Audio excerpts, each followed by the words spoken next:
सुबह ख़वातीन वज़रात brigadier retire Asif हारून साहब और लंदन MKM सेक्रेटेरिएट से मुस्तफा अजीज़ाबादी।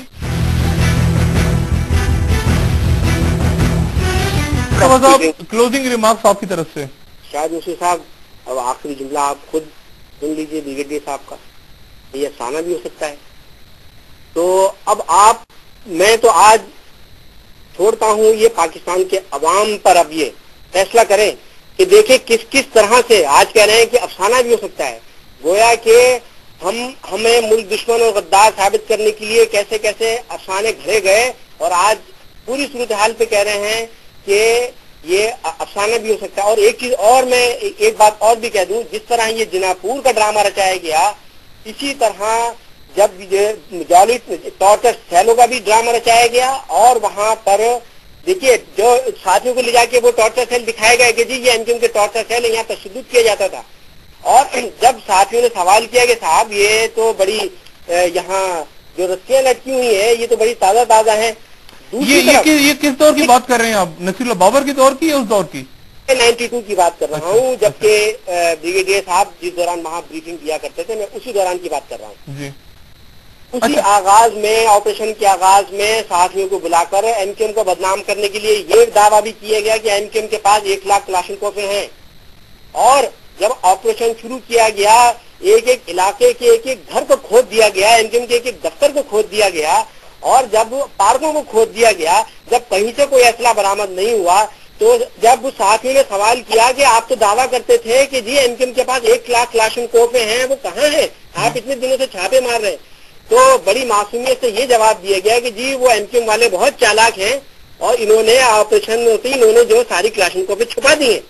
तो एक तरफ तो एमक्यूएम वाले इतने चालाक थे कि उन्होंने 1 लाख क्लाशनकोफे छुपा दी और दूसरी तरफ एमक्यूएम वाले इतने सादा और मासूम थे कि उनको मालूम था कि ऑपरेशन होने जा रहा है और वो टॉर्चर सेलों में जो है वो ताजा और जो है वो रस्सियां लटका के छोड़ के जाएंगे कि साहब फौज आएगी उनको बरामद।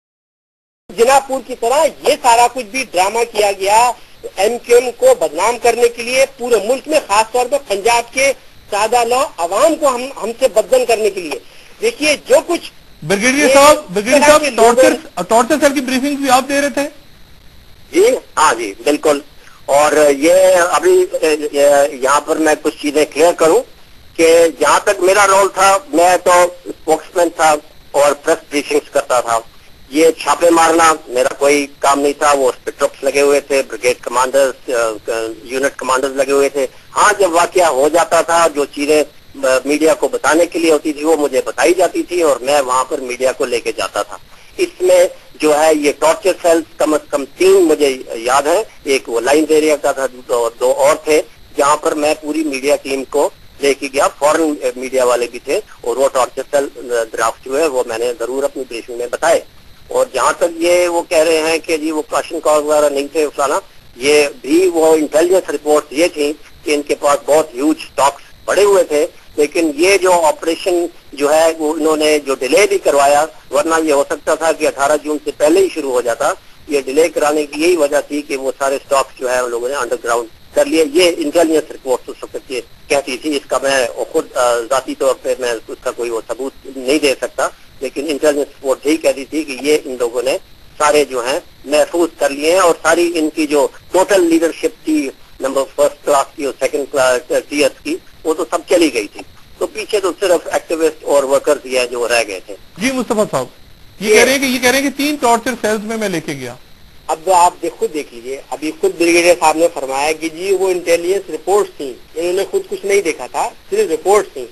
तो अब तो खुद आज माशाल्लाह ब्रिगेडियर साहब ने जो है वो काफी कौम के सामने खुद अपनी जबानी जो है वो सारे चीजें बता दी हैं कि किस किस तरह से किन किन लोगों ने ये सारा ड्रामा रचा और ब्रिगेडियर साहब को इस्तेमाल किया। तो जिस तरह से जिनापुर के मामले में जो ड्रामा रचा के इनसे ब्रीफिंग दिलवाई गई और वो सारा ड्रामा रचा के, इसी तरह से क्लाशनकोफ के भी ड्रामे, इसी तरह से टॉर्चर सेल के भी ड्रामे, जबकि अब इनको तो जिस तरह से रिपोर्ट दी गई ब्रिगेडियर साहब को भी जी फला जगह छापे मारे हैं और ये हैं, और ब्रिगेडियर साहब ने ब्रीफिंग दे दी, इसी तरह से ब्रिगेडियर साहब को टॉर्चर सेल तैयार करके पेश की गई। ये लीजिए साहब टॉर्चर सेल तैयार हो गए 3 दिन के अंदर, अब आप आइए और आके मीडिया को दिखा दीजिए।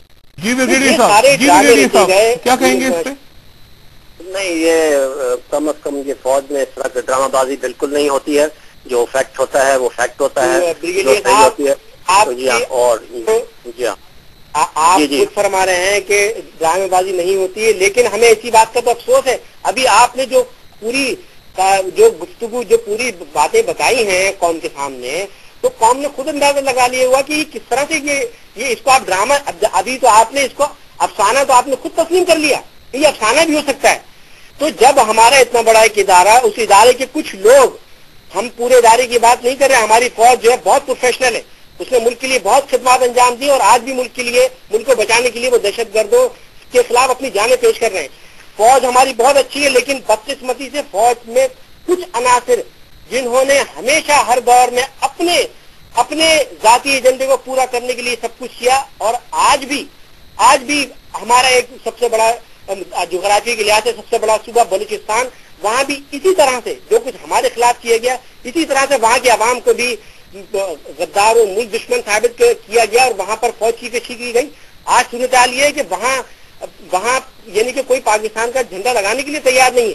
تو یہ سب کچھ ہمیں بھی دیوار سے لگانے کی کوشش کی گئی، اور یہ جو کچھ ڈرامہ رچایا گیا، ہم پہ جو فوج کشی کی گئی، جو ہزاروں ہمارے ساتھیوں کا قتل عام کیا گیا، ہمیں بھی دیوار سے لگانے کی کوشش کی انہی عناصر نے، تاکہ ہم بھی کچھ اور راستہ اختیار کریں. جی برگیڈیئر صاحب، یہ بتائیں آج آپ کس طرح سے دیکھ رہے ہیں، آپ کے سینئر سے بھی بات کر رہے ہیں، تو آپ اس دور کے اس پورے قصے کے اوپر کیا کمنٹس دیں گے؟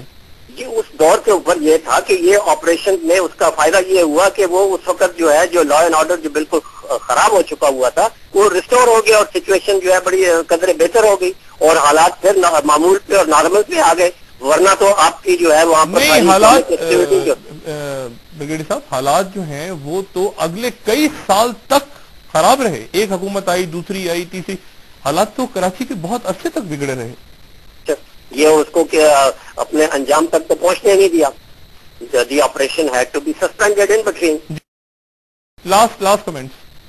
سیکرٹری پرنسر جو ہے وہ اپنا کام نہیں کرتا. سوشو اکنامک پولیٹیکل ایکٹیویٹیز اور جوڈیشل ایکٹیویٹی جو ہے وہ ساتھ اس کے ساتھ جب ہینڈ ان ہینڈ نہیں چلتی تو وہ کام پورا نہیں ہوتا. تو باقیوں نے تو کوئی کام کیا نہیں، تو صرف ملٹری جو ہے وہ ابھی جس طرح ابھی سوات والا آپریشن ہے، اور صرف ملٹری کرے اور باقی کا وہ کام ساتھ نہ ہو، تو وہ کبھی حل نہیں نکلے گا اس کا.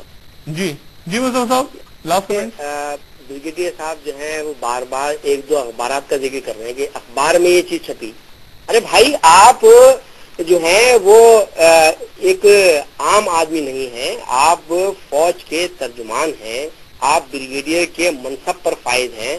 آپ ملک کی سلامتی کے حوالے سے کوئی بات جو ہے وہ کسی چلتے پھرتے اخبار میں شائع ہونے والی رپورٹ کی بنیاد پہ کریں گے؟ آپ یہ کس قسم کا مذاق ہے؟ یہ آپ نے یہ بات کہہ کے تو خود ہمارے فوج کے اتنے انتہائی ڈسپلن ادارے کو آپ ایک غیر ڈسپلن ادارہ ثابت کرنے کی کوشش کر رہے ہیں. تو اگر ایک اخبار میں شائع ہونے والی بات تھی، آپ نے ابھی انہوں نے خود فرمایا کہ جی وہ میں نے تو دیکھا بھی نہیں تھا، مجھے تو پتا بھی نہیں تھا، اور میں نے وہاں بریفنگ دے دی. تو اب جب اس طرح کی چیز ہوگی شاید مسعود صاحب، تو آپ خود اندازہ لگا لیجئے کہ 92 میں ہمارے ساتھ ہوا کیا ہے. آج پاکستان کے عوام نے خود آج فیصلہ کر رہے ہیں کہ یہاں پر ہوا کیا. مصطفیٰ عزیز آبادی صاحب، آپ کا بہت شکریہ، اور بریگیڈیئر آصف ہارون صاحب آپ کا بھی بہت شکریہ. انشاءاللہ ان صاحب دونوں شخصیات سے بات ہوتی رہے گی. خواتین و حضرات، اس سے قطع نظر کے ان حالیہ انکشافات سے کس کو کیا فائدہ ہو رہا ہے، یہ طے ہے کہ کبھی کبھار کچھ کھیل یوں کھیلے جاتے ہیں کہ پھر سب کا نقصان بھی ہو جانے کا امکان رہتا ہے.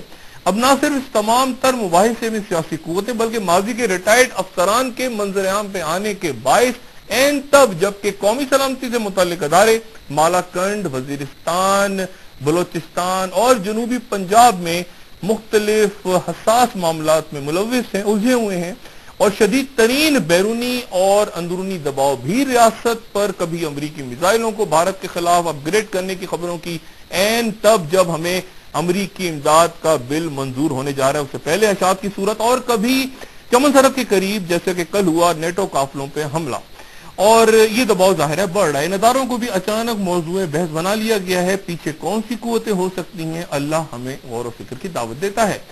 اگلے چند روز بظاہر سیاسی کشیدگی بڑھاتے نظر آ رہے ہیں. اگلے 3 انشاءاللہ سے پھر ملاقات ہوگی. اپنے دوستوں، رشتہ داروں، گرد و نواح کے لوگوں کا سب خیال رکھیے گا. اللہ حافظ.